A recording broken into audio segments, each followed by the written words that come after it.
Hello, my fellow stackers, and welcome back to another Mind Your Venture episode. So I want to take just a few minutes and go over some of my most recent silver purchases. And as you all probably know by now, I did make the move to Texas, and I've been here for a little while. And I've been to a few coin shops, and I picked up some coins here, and this one I don't know what this necessarily would be worth. It looks like it had some sort of coating on here. I've tried looking it up and haven't been able to find exactly what it might be or how it was made. So that's 2005 Silver Eagle, and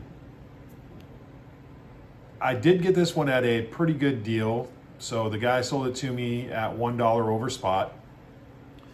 And over the last 10 years or so, I very rarely get into buying any junk silver. I haven't done a lot of it. Now, last year for the first time in a while, the price of silver had become a little high for what I typically do. Now, if you've paid attention to my channel at all, you'd know that I'm a big believer in just taking a certain amount of your finances every single month or every single week, depending on when you get paid, and taking a percentage of that income and buying silver and doing it as a savings account. So now what that means for me is I take a certain amount of money every single week and I invest it in silver as a savings account for myself.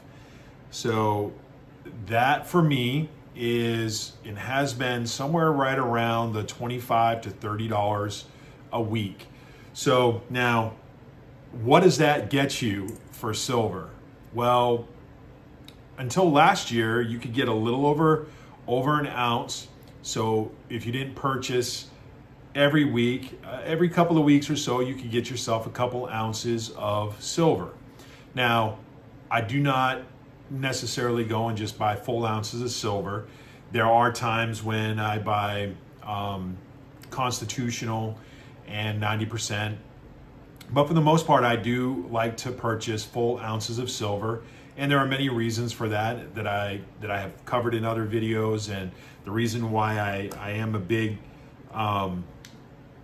Silver Eagle fan is because it is 1 troy ounce of silver, and they hold their value really well for the most part. And that's the reason why I do like buying a full ounce of silver, and I like to do it a lot with buying the Eagle.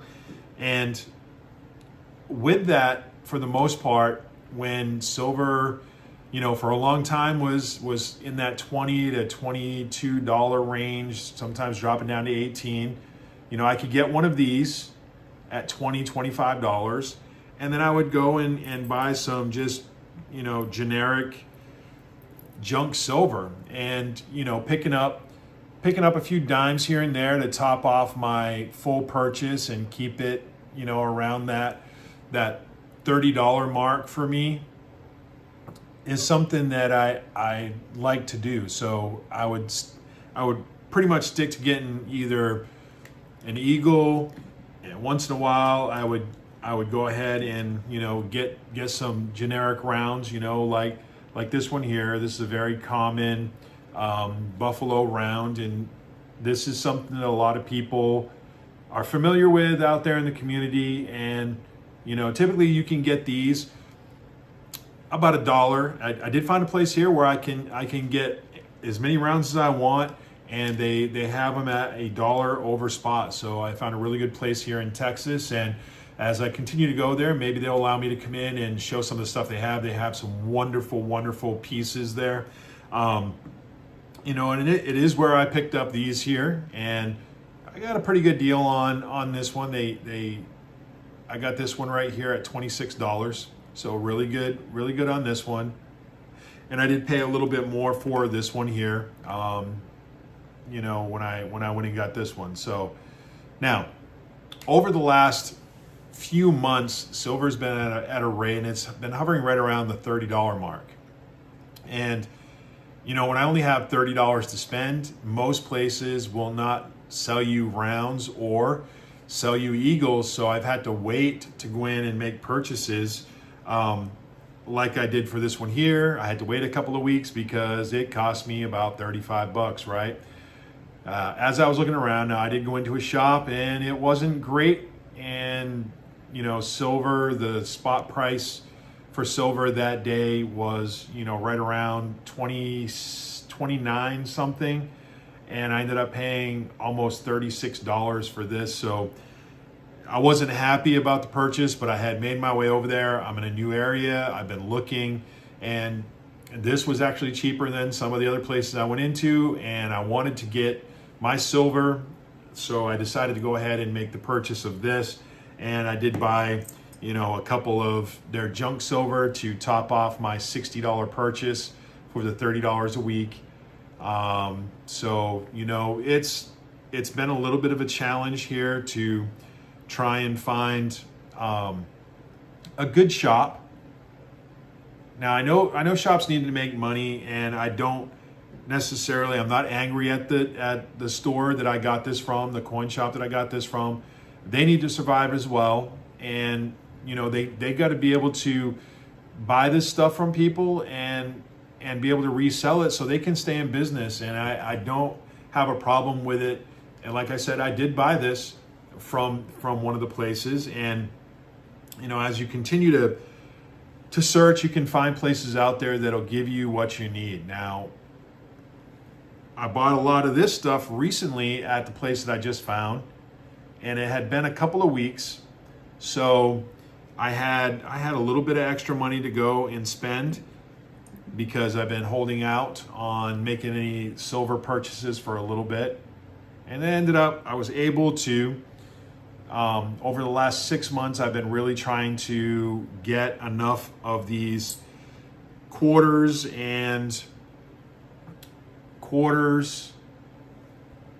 dimes, and half dollars to top off making some of my full rolls over the last 6 months. So I've been really focusing on 90% because I don't have enough money typically anymore to go and buy full ounces of silver. So I'll go in and spend $10 and pick up, some constitutional silver. And what does that do for me? Well, it continues to add to my stack, and it's still silver at the end of the day to do, and it's really good. I've showed a video in the past, and maybe I'll share it here, where if you do this process and you just set aside a little bit of money every single week and buy yourself some silver, whether it's junk silver like this here where you can't even see the date on it, but it's still silver. It's worth money, and you can add it to your stack and continue to invest in yourself. And that's what the most important thing is for everyone out there. Take a little bit of your money every single week and invest in yourself. Buy some silver, put it away, keep it. And if everything does go sideways eventually and you need some money on hand to barter with, silver is a great way to go. And you can't go wrong buying silver. Even if it is in the smaller forms like this here, this is a dime. Spending $2.25 on one of these may seem like a lot. It's only 10 cents, right? It's a dime. It's only worth 10 cents. The silver content of this puts it at over $2. And, buying these here, it's great. It's great to add to your stack. It's a great investment in the sense that it's going to do better than a savings account. Any savings account that you have out there. So I've been buying a lot of junk silver over the last year just because the price of silver is a little high right now, and I'm not able to go in every week and make the purchase with the amount of money that I've set aside out of my own funds for silver. So I do a lot of other investing. I have some Bitcoins. I have other things out there. I have some XRP and some other things. I did put a little bit into the Trump thing right away when it came out, and I got a nice return on that. But like all my investments, I put my money in these things and I leave it there. I don't do a whole lot of moving my money around. The only money that I move is in real estate, and it's moving to make me money, and it's where I put most of my efforts, because it is some of the most expensive stuff that you put money in is real estate. But silver is something that I've been collecting, and it always is fun, and I know it's become a little bit of a hobby for me over time, and it's something I enjoy doing. And I know a lot of hobbies cost money. When you're buying silver, even if it goes down to 15, it's still worth $15. Even if it goes down to $8, it's still worth $8. Yeah, you may have spent $24 on it and it's 1/3 of its price, but it will go back up. Over time, time always shows that it always will return back. Now, it could be that it goes up to 60 or 70 or 120, 150, right? Nobody knows where it's going to go, but it will always be worth something. It is a precious metal, and it has the title of precious metal for a good reason. And over history, the ratio between gold and silver has traditionally been low until recent history, where it's the ratio I think now is over 90-1, which is a little bit crazy, and it should not be that way. But there's a lot of manipulation with silver, and there's a bunch of you out there in the silver community that know exactly what I'm talking about. And I thank you all out there. You guys have been putting out some really good videos. I enjoy watching silver videos and stackers. All of us out here, we have different reasons why we stack, and I enjoy watching. I would say a good 95 to 98% of the videos that I see out there are really good and got some really good content in them. And I'd give likes out there, and I've subscribed to a bunch of channels, because it's a lot of fun, and it's good to get different perspectives from different people on what they do and why they purchase silver. And I've seen some people out there that go hating on people when they sell their stack, because they got to go pay a bill. But if that's what they feel like they need to do to be right in their own life, and to feel like they're doing things right by others, it's sad to see sometimes. I know there was a channel I was following there, and he had a lot of silver, and he had a business, and his business had some issues, and he went and sold his silver to pay off people that he owed money to. And I commend that, and I don't see the problem in doing that with your silver, because I believe it's the right thing to do. If you owe money to somebody, you should pay it. And if you have silver and you owe money, you should find a way to make it right by the person that you owe money to. And it's sad to see, because man, he had a lot of really nice stuff, and he enjoyed putting it together and stacking that silver over the time that he was doing it. And I'm sure he's not going to stop. I'm sure he's going to get right back into stacking, because it's enjoyable. But in his case, he was able to go and sell a lot of that silver that he had been stacking, and it was probably worth a lot more. So it saved him in the long run, because he was able to sell that silver, right? He was able to take his silver and go and get value.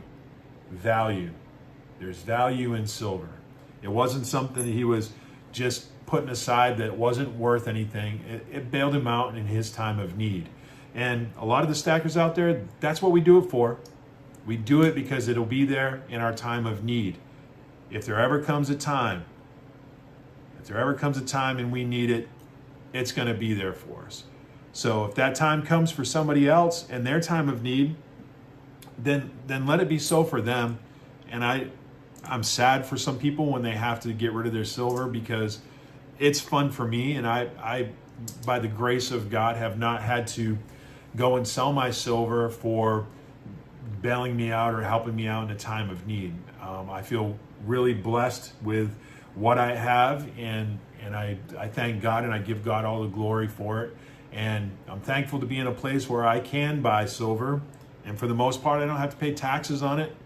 unless I buy a certain amount in some states. But in America, the land of the free, we're able to go ahead and make our purchases of silver, and we're able to put it aside and save it and have it be worth something. And America has one of the best coins out there, right? The American Silver Eagle, which is one of the most beautiful coins. You know, the older ones, the newer ones like this one here, they're just beautiful, beautiful pieces of silver that are there for you. If you want it, just stack it. They're nice. I enjoy doing it. And, you know, recently, like I said, I haven't been able to purchase much of the rounds or the eagles just because of the price, but I've been stacking up on my constitutional, and it's just adding to my stack. It's adding to my stack enough to where in the last few months, I've been able to finish out some full rolls of quarters, a full roll of dimes, and I just recently with this purchase here, I was able to complete a roll of $50. So now it's going to be some time, but I think what I'm going to be doing over the next few months is getting one of these every single week so that I can finish off a roll of my constitutional silver dollars, right? So either the Morgan or the piece. I'm not quite sure how many of each I'm going to end up with. I'd like to split it between the two. But to be honest with you, the Morgans always, you know, for what they are, and there's a reason why people like collecting them, because not only do they have the silver content, but they have numismatic value to them as well. I have not delved into numismatics a whole lot. There's a lot to learn about them. I have some coins that are in really good condition, but they're only worth just a little bit over melt, like this one here. And it takes a long time to learn numismatics. And hopefully over the next few months, I can get into it a little bit, but it can be pricey at times to try to find coins that have rarities to them, years that have rarity to them. I don't know a whole lot about it, but I'm very interested in it, especially on the silver side. I don't think I'm going to be getting too much into buffalo nickels and steel pennies and wheatback pennies and all those other things because it doesn't interest me a whole lot. And you really have to know what you're doing when you get into numismatics to make sure that you're not being led down a path just because something has a really old date on it. You know, like this here, 1927, you'd think, man, that's almost 100 years old. That's got to be worth a lot of money. Well, to be honest with you, this here, you can pick up at a lot of places for melt value or less than melt value because there's tons of these out there. Millions of them were made. And, you know, it's this one here is even older than that one, and it's still just worth its melt value, really, the silver content that's in it. But that's why I buy these. It's for the silver content, not the collectability of it necessarily, because, you know, at the end of the day, even with this one, you might say, wow, that's from the 1800s, 1898. That's got to be worth a lot of money, right? Because it's so old. Well, they made so many of these ones too that this one here is just worth just a little bit over the melt value as well because it doesn't really have any numismatic value to it. So that just in itself should tell you there's a lot to learn if you want to go into numismatics. And, you know, I've been watching some channels on it. I appreciate the community out there because without the community out there telling us and helping us along the way, our journey in silver stacking can be limited. And without knowledge, you can really get yourself in a lot of problems buying stuff from people that are not reputable. And, you know, I've seen videos out there, people warning people from going to Walmart.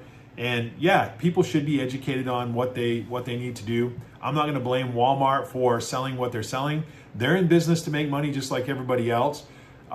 People really have to be educated on what they do. And it's the community that's going to help these people out there understand that when you see a silver eagle online and it's going for $15, you should know right away that $15 is not going to buy you a full ounce of silver, a troy ounce of silver.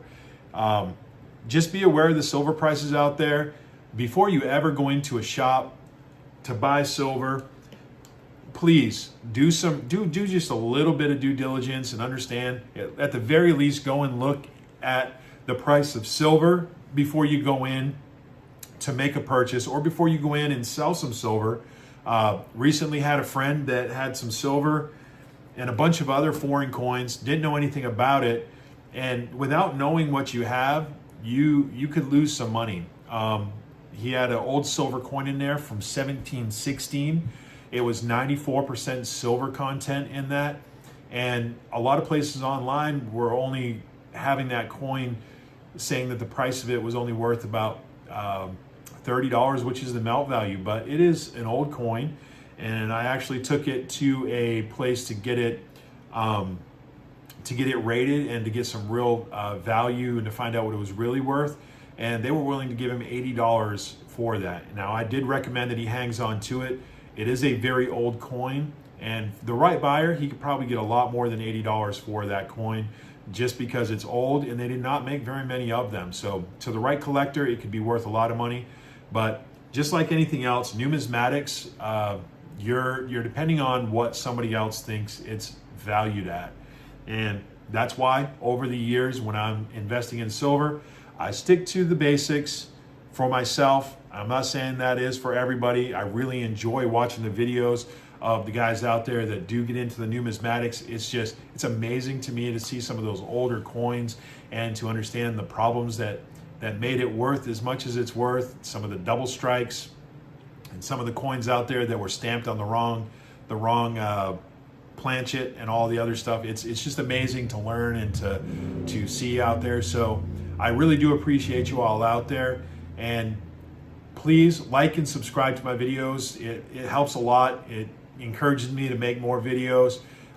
Leave comments in the videos, and to everyone out there, as always, keep on stacking, onward and upward. There once was a man that stacked silver, so he called himself an investor. But the silver he had was not enough, so he stacked it more and more. Soon then the increase comes, shiny, glittery, and in large sums. Now when the stacking's done, he loved it more and more.